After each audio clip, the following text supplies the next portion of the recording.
In this breaking story, Donald Trump is absolutely losing his mind as a new lawsuit just exposed a dangerous and terrifying new problem with Donald Trump's ballroom. That's right, Donald Trump continues on his phony America First crusade, which is really just Trump first. How's it going, everybody? Hunter Avalone here with Occupy Democrats. Welcome back to another video.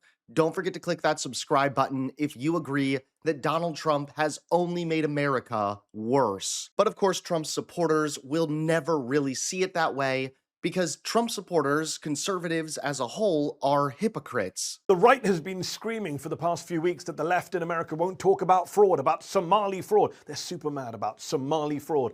Well, let's prove them wrong, shall we? Let's talk about Somali fraud. Give me just 60 seconds. Start the clock. Let's talk about convicted fraudster Trevor Milton, who defrauded his investors, cost them tens of millions of dollars and was sentenced to 4 years in prison. Oh wait, he's not Somali and Donald Trump pardoned him last year. Let's talk about convicted fraudster Paul Walsack, who stole over $7 million from his employees' paychecks and was sentenced to 18 months in prison. Oh wait, he's not Somali and Donald Trump pardoned him last year. Let's talk about convicted fraudster Michelle Fiore, who took $70,000 meant for a memorial to fallen police officers and spent it on herself, including on cosmetic surgery. Oh wait, she's not Somali and Donald Trump pardoned her last year. Let's talk about Lawrence Duran, who led at the time the largest therapy-related Medicare fraud scheme in history, was sentenced to 50 years in prison in order to pay back $87 million. Oh wait, he's not Somali and Donald Trump commuted his sentence last year. Let's talk about Philip S. Forms, who orchestrated the biggest criminal healthcare fraud, Medicare fraud in American history, over $1 billion in fraudulent claims, and who was sentenced to 20 years in prison. Oh wait, he's not Somali and Donald Trump commuted his sentence back in 2020. Let's talk about David Gentile, who defrauded over 10,000 investors of over $1.6 billion in what was basically a Ponzi scheme and sentenced to 7 years in prison. Oh wait, he's not Somali and Donald Trump pardoned him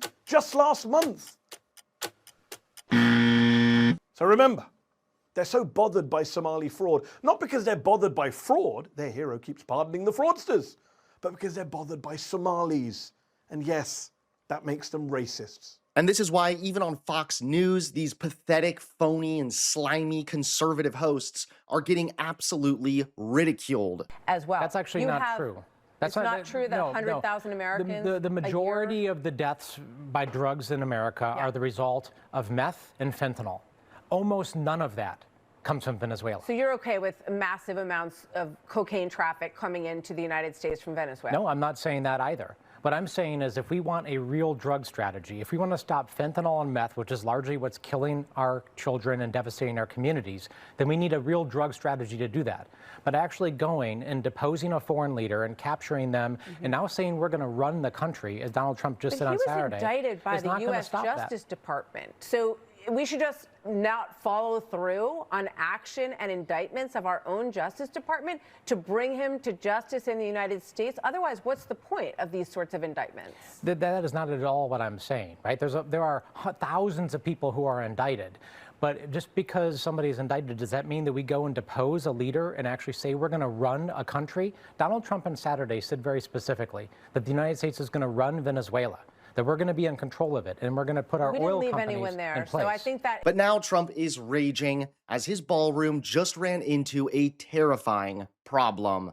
Take a look at this. Donald Trump is raging as his massive White House ballroom project has just run into a terrifying new problem: possible asbestos exposure, and now his administration is being sued for keeping the entire operation wrapped in secrecy. An advocacy group has filed a lawsuit accusing the Trump White House of recklessly demolishing the historic East Wing without clearly disclosing whether cancer-causing asbestos was properly handled. The East Wing was originally built in 1902 and renovated in the 1940s, a period when asbestos was widely used in construction. Despite repeated requests from lawmakers, journalists, and safety advocates, the administration has refused to provide clear answers about what precautions, if any, were taken before demolition began. Workers tore down the building in just 3 days, sending large clouds of dust into the air near staff, visitors, and passers-by. The White House claims hazardous material abatement was completed beforehand, but it has never confirmed that asbestos was actually removed. No asbestos abatement filings were submitted to Washington, D.C. authorities, breaking with past White House renovation practices. The demolition company has refused to comment. Multiple federal agencies named in public records requests have not responded. And the administration has ignored direct questions from members of Congress asking whether debris was tested or safely disposed of. All of this centers around Trump's lavish ballroom project, a vanity build whose price tag has exploded from $100 million to $400 million and is now set to dwarf the White House itself. As lawsuits mount and scrutiny intensifies, Trump's ballroom is facing a brutal reality. Secrecy, safety concerns, and potential exposure risks that could turn this project into a major public health scandal. So long story short, but this lawsuit is basically explaining how Donald Trump's reckless demolition of the White House is risking everyone to asbestos exposure. So that's great. Thanks, Donald. Now, not only is Donald Trump a cancer to America, he is now giving cancer to Americans. Thanks so much for watching. Please click that like button and subscribe to Occupy Democrats so that you can stay informed and help us stop Donald Trump.